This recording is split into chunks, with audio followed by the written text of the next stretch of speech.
Hello, hello, hello. Today we are talking about compound inequalities. So basically graphing inequalities with an and or a or. That's the only difference from what we have been doing. First, what do compound inequalities look like? Well, the first two, reds and blues, are just normal inequalities that we have seen before. So if I were to graph x is greater than or equal to 3, that's what the graph would look like, or x is less than or equal to 7. Now what if we had an and in between them? If I have an and, that means I'm shooting in between those 2 points. And means overlapping. But if you forget that, when in doubt, you should graph it. If I were to graph both of these two equations or inequalities, I would see that they would be overlapping in between 3 and 7. So I would have to graph in between the points. Now again, the first two inequalities are graphed like normal. So x is less than negative 2 would look like this, and x is greater than or equal to 1 will look like this. Now if I have an or, it's shooting out in between the 2 points. So I would graph both inequalities and see if there's no overlapping, so I leave it as is. So when in doubt, graph it out. So I want to graph and write an inequality for the two statements shown below. All real numbers that are greater than negative 2, so if I'm going to write out that, it would be x is greater than negative 2 and x is less than 6. Now I see I have an and here, so I know that they're going to be overlapping, but I'm first just going to graph both of the inequalities out. So I have 2 points, negative 2 and 6. So if I graph at negative 2, that says x is greater than negative 2. There's an open circle, so I'm going to be pointing to the right. And at x is less than 6, that's also an open circle and it's pointing to the left. Now since I see that they overlap, my actual graph would be in between the 2 points. So this would be my final answer. It does not go beyond negative 2 and it does not go beyond 6. Right now I want you to pause the video and try to write this number out by yourself. So you should have gotten x is less than 0 or x is greater than or equal to 5. Now I'm going to graph this. A very important thing when you're doing this with two numbers, you have to follow the rules of the number line. So 0 has to go on the left because it's smaller and 5 goes on the right because it's larger. So I graph 0 or x is less than 0, so it's an open circle and it's going to be pointing to the left. And for x is greater than or equal to 5, that's a closed circle, and it's going to be pointing to the right. So since there's no overlapping, this right here would be my final answer, or shoots out. So here it says, what are the solutions to this inequality? There's two ways that you can do this, and I'm going to do one problem one way, and I'm going to do the other problem the other way. So one way I could do this is to split up this inequality. So since there's two inequalities, I'm going to write two different inequalities. So I have negative 3 less than or equal to m minus 4 less than negative 1. So one of my inequalities would be right here. So I'm going to have negative 3 less than or equal to m minus 4. My other inequality would be right here. So it would have m minus 4 less than negative 1. Now I'm going to solve both of those individually. So I add 4 over here, I add 4 over here, so I have 1 is less than or equal to m. On the other side, I add 4 over here, I add 4 over here, I have m is less than 3. So now I'm going to graph these out. Again, make sure that you have the correct numbers in the correct spot. 1 is less than 3, so that should go on the left-hand side. So if I graph the first one first, it says 1 is less than m, so it's a closed circle because they're or equal to. And this is going to be pointing to the right. And it says m is less than 3, that's an open circle, it's going to be pointing to the left. So now I see that they overlap, so my actual answer is going to be in between the two numbers, and that's where they stop. So that's one way that you can solve these inequalities when there's two inside the other. The other way you could do is write out the inequality. So negative 2 is less than 3y minus 4 less than 14. And then solve it. But you have to remember that there's actually two inequalities inside of there.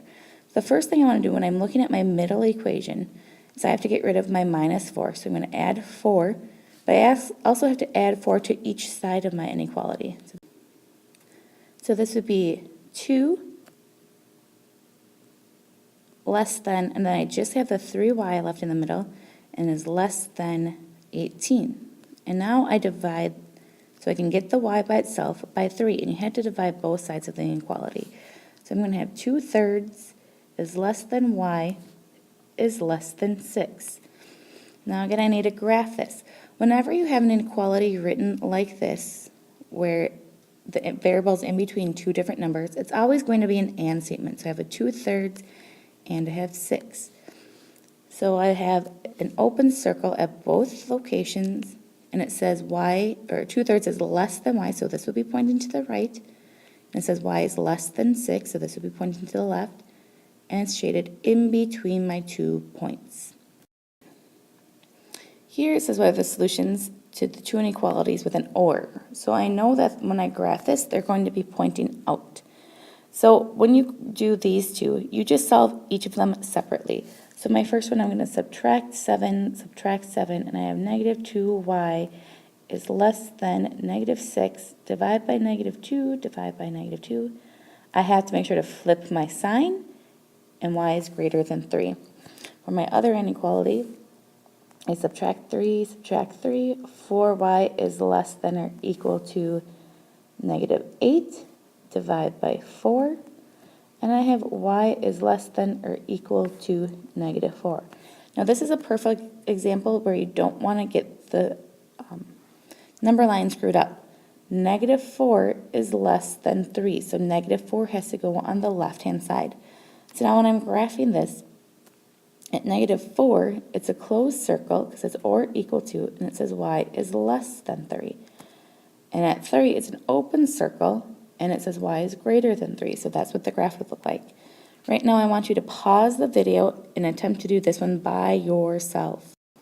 So this is what the graph should look like, and you should have gotten negative 5/3 and a positive 1, both open circles and pointing out from each other because it's an or statement.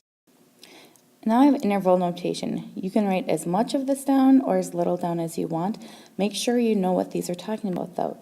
Make sure you know what parentheses, brackets mean. So if I use a parenthesis, that means it's not included. That's the same thing as an open circle. If I use a bracket, that means that it is included. That's the same thing as a closed circle. And infinity means that it's going on forever. So if you look at your graph, it goes on forever. So if I look at my inequalities compared to my graphing, I would have here, since it's a closed circle, that's why this is a bracket, and then I have a number 2, and then it goes on to infinity.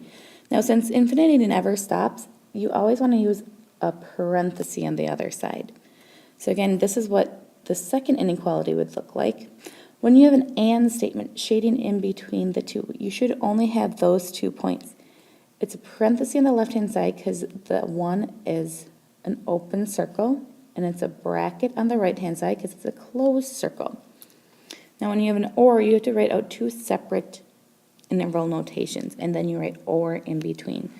And over on the left-hand side, this is pointing on forever, so that's why it's negative infinity, and that's always a parenthesis, and it goes until negative 3, and it's an open circle. And then you would write your or. And now when I'm looking at 4, it's a closed circle, so I use a bracket, 4, and then it goes on to infinity, so then I would use a parenthesis. So I need to write out the graph of this problem.